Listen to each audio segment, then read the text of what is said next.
All right, so now we are going to talk about 18.2, which is all about Earth cycles. So we're going to talk about moon phases and we're going to talk about seasons.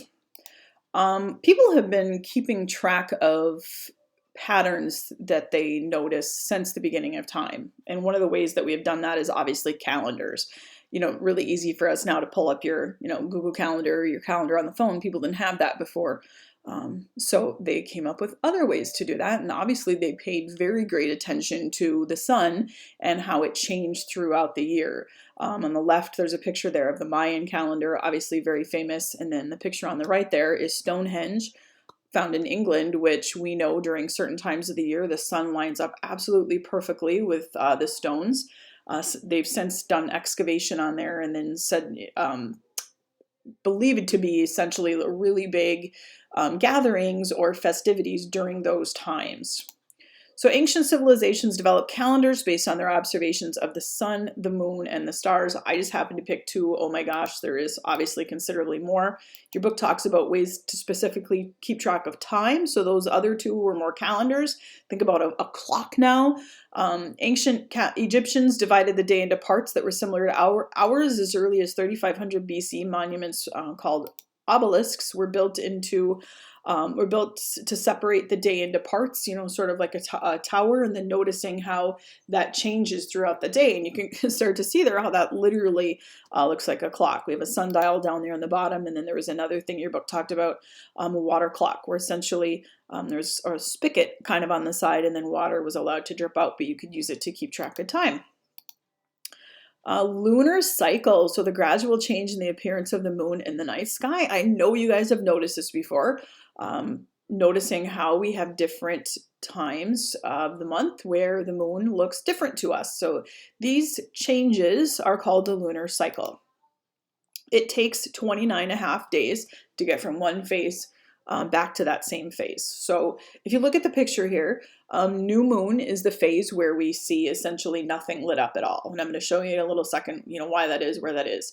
Now you start to see what's called the waxing crescent, and you can see why it's called a crescent. It looks like a croissant, right? Waxing crescent, and waxing means growing. So the moon, as you can see now, is growing, and the light will creep in from the right-hand side. So as the moon is getting bigger, light is coming in from the right-hand side.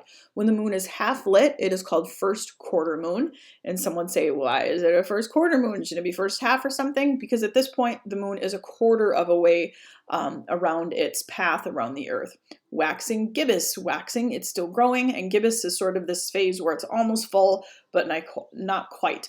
Now we're in full moon, the whole entire thing is lit up. And now look at what happens. Now we have darkness that will creep in from the right-hand side. So we're going to have a waning gibbous. Waning means it is shrinking, so the light is disappearing. So waxing, growing, waning, shrinking. But now the darkness is creeping in from the right-hand side. Last quarter moon, it's also sometimes called the third quarter moon. Look at it, it's a complete opposite of the first quarter moon. You have light completely on the left-hand side, and then finally waning crescent. It's almost back to new moon, almost all completely dark again. So waxing, growing, waning is shrinking. First quarter moon, it's going to be a quarter of a way around its orbit. Last quarter or third quarter moon, it is 3/4 of the way around the orbit. So to get from one of these phases to the next, so if you pick new moon to new moon, it's about 29.5 days. Even the term month used to actually be in ancient times month, and it has since been shortened down to month, and you can see why that is, because that's about how long every month is, right? About 29.5 days. So why does this happen? Because the Earth, the moon, and the sun all have this relationship where the sun is in the middle, and then we are moving around the sun, and the moon is moving around us. The moon does not create light. All that's happening is light is reflecting off of it. So imagine it's like a giant mirror in the sky where light is reflecting off of it. Because it is moving, though, around us, that position where it is, where you're moving the mirror to reflect light to us, is changing. Now, because the moon's surface is covered with that light gray crushed rock, it has a really high, what we call albedo, a really high reflective property for us. So new moon is not visible, and the full moon is going to be when the entire moon is bright and visible, completely lit up.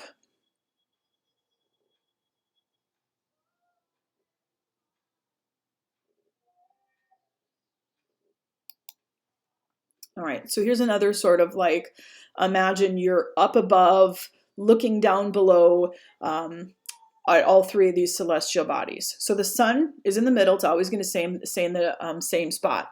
Now look at the new moon here. So think about what's happening here. Imagine you're holding like a basketball in front of you, and then a light is behind that basketball. Someone has a flashlight shining. Are you going to see any light on the side of the basketball that's facing you? Absolutely not. You're going to only see the backside lit up.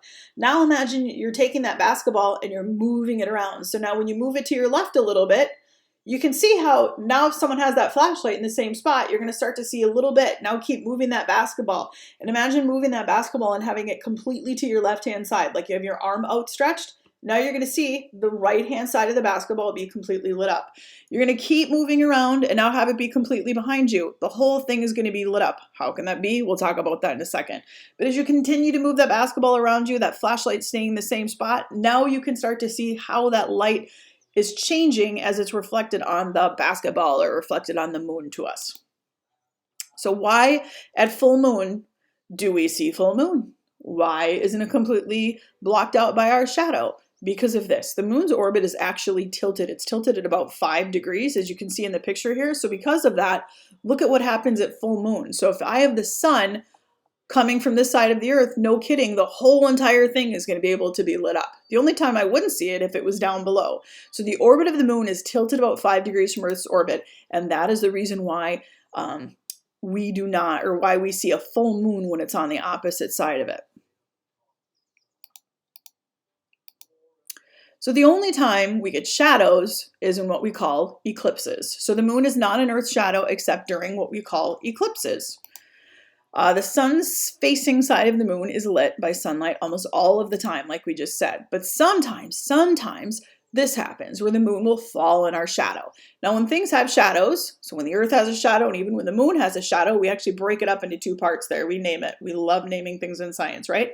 You can see the darkest part of the shadow is what is called the umbra, and the lighter part of the shadow is called the penumbra. So if something falls into this shadow, we say it is an eclipse. Now, when this happens in particular, it is a lunar eclipse. Now, think about what's happening here. The moon is in Earth's shadow. Doesn't happen normally because it's 5 degrees tilted, but sometimes it gets into our shadow. When that happens, that is called a lunar eclipse. So lunar eclipses will occur during full moon phases, right? Isn't this where the full moon is? So you're not going to get a lunar eclipse during a first quarter, third quarter, new moon, not happening. It has to happen during a full moon. All right, so because during an eclipse, I can either be in a full shadow or I can be in the other part of the shadow, the penumbra. We get different types of eclipses. So a lunar eclipse can be total or partial. Now think about also everyone on that side of Earth is going to be seeing the moon because that's nighttime, right? So everyone on that side of the Earth is going to be able to see the lunar eclipse. A partial eclipse occurs when only part of the moon is going to fall into Earth's shadow. It's going to be into the penumbral part of that shadow. Lunar eclipses occur about 3 times a year.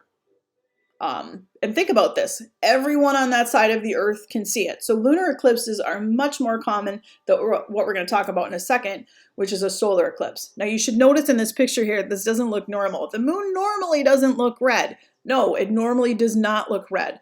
As the moon falls into our shadow, when it is in a full, total lunar eclipse, the sunlight, as it moves through Earth's atmosphere, gets bent. Our atmosphere actually acts like a lens, and it is the red part that gets ejected onto the moon, and that's why it looks this way. And you can see kind of in the beginning of times, people saw this as very ominous because it looks like what is called a blood moon. Very scary, but really it's not. It's just the red part of the spectrum is being cast onto the moon. Now these are much more rare. Solar eclipses. So solar eclipses are what happens when the moon's shadow falls on Earth. And these have to occur during new moon phase. Now this picture is a little bit off because it's making the moon look really big. The moon really isn't that big. You gotta remember it's much, much smaller. But now think about this. Earth being bigger, when you talk about our shadow being cast, we got a big shadow, Earth, right? Moon, on the other hand, not that big. It's tinier. So its shadow is gonna be much, much smaller. So just even think about that. only the people that are in the moon's tiny shadow are going to be able to see the solar eclipse. Same thing, if I'm in where it's the umbral part of the shadow, I'm going to be in total solar eclipse. If I'm in the lighter area, it's going to be partial solar eclipse. So think about this now. The only people on Earth that are going to see this total solar eclipse are where that little blue triangle is just touching Earth. So whereas the lunar eclipse was everyone on that side of Earth that was in nighttime, solar eclipse is literally only who's in that little end of that blue triangle and who can be seeing it in that small location there. So solar eclipses, just like lunar eclipses, as I just said, can either be total or partial based where you are in the shadow. And you can see in the picture here, very small. It's called the path of totality. We call it in astronomy. Very small compared to the people that aren't going to be seeing that. So if I wanted to see this total solar eclipse, I would need to go to Africa right there in that location. I would be the only place. So you can start to see why solar eclipses are much more rare. The video that you guys are watching today walks you through these here, but really kind of cool. So you can see in the picture here, this is the moon in front of the sun. And the cool thing is you see the outermost layer of the sun we're going to talk about in the next section called the corona. We normally can't see it, but there it is. That is in totality. That is the only time it is safe for you to look at a solar eclipse is right there. Otherwise, you should not, because when we look at the sun, it burns our eyes, our retinas actually, and can cause blindness for the rest of your life. Not good. Couple other things that are kind of cool to see. This is called the diamond ring effect on the bottom there just before it comes in. And like I said, the video you guys are going to watch today kind of goes through this stuff. Pretty cool there. Doesn't last that long. It lasts for about 3 minutes. A total solar eclipse does. Animals and plants have been known to do weird things when this happens because they think it's nighttime outside, all of a sudden, obviously, in the middle of the day. The last thing this section talks about, which we have talked about already this year, but can never stress enough, is the seasons. So you guys need to remember that the seasons are caused solely because of this, because we are tipped at 23 degrees. Because we are tipped. So because we are tipped at 23 degrees, there is times when the part of the earth is directly more facing the sun, and there's times when it's facing away. It's just like imagine a campfire at nighttime. You face your face to it, you lean into it, you're going to be hotter than the rest of your body. You lean your face back, you kind of lean back on your chair, then maybe your knees or your feet are going to be a little bit warmer. So during our summer in the northern hemisphere, the North Pole is facing towards the sun. We're getting more direct rays in the summertime. During our winter, we have the exact opposite of that happening. So in the wintertime, the North Pole is facing away from the sun, and that's the reason why we have such cold temperatures in the wintertime, and it's also the reason why we don't have a lot of daylight. Think about what's happening to our daylight right now. Up until mid-June, we're going to be experiencing longer and longer days because we are being tipped more and more towards the sun. That's the reason why it doesn't get dark around here until 10 o'clock at night in the winter or summertime versus the wintertime. It's dark, like at 4:30, 5 o'clock at night because we don't have those direct rays facing on it. So more direct sunlight for us in the summertime gives us warmer temperatures. People at the equator, closer to the equator, they're not getting that drastic difference. They're pretty much getting the same all year. So they're going to have much less seasonal differences near the equator than we are near the North Pole. Not that we're right near the North Pole, even though we feel like it sometimes. It's a reason why in Minnesota, here in northern Minnesota, we can talk about the weather changing so much and the temperatures changing so much just because of our location on Earth. So just another picture showing us here. So in December, we are actually closest to the sun. And I could have even put Minnesota in here to be more specific. Remember we just said earlier that there's times when the earth is closer and farther away because the sun is not at the center. So in December, winter solstice, we are actually the closest to the sun. But because look at us in the northern hemisphere there, because we are faced away, we have cooler temperatures. Whereas in the summertime, where we are actually farthest away, so in July, we are farthest away from the sun. Now look at what happens to us. Because we are tipped near the sun, we actually get warmer temperatures. So it's all because of the tilt. Seasons are all because of that tilt. It has nothing to do with when we're closer or when we are further away. So that is why we have seasons. Your book also talks about this. This is called the ecliptic. So hopefully, too, you guys have noticed that the path of the sun changes throughout the year. For us, especially, really big difference when you think about the wintertime. You know, we don't have a lot of daylight, and the sun does not get really far above the horizon. Look at what happens here. In the first day of wintertime, look, the sun is not very far off the ground, whereas in the summertime, it's going to be up much higher. So that changes for us too. Our view changes because we are moving around the sun.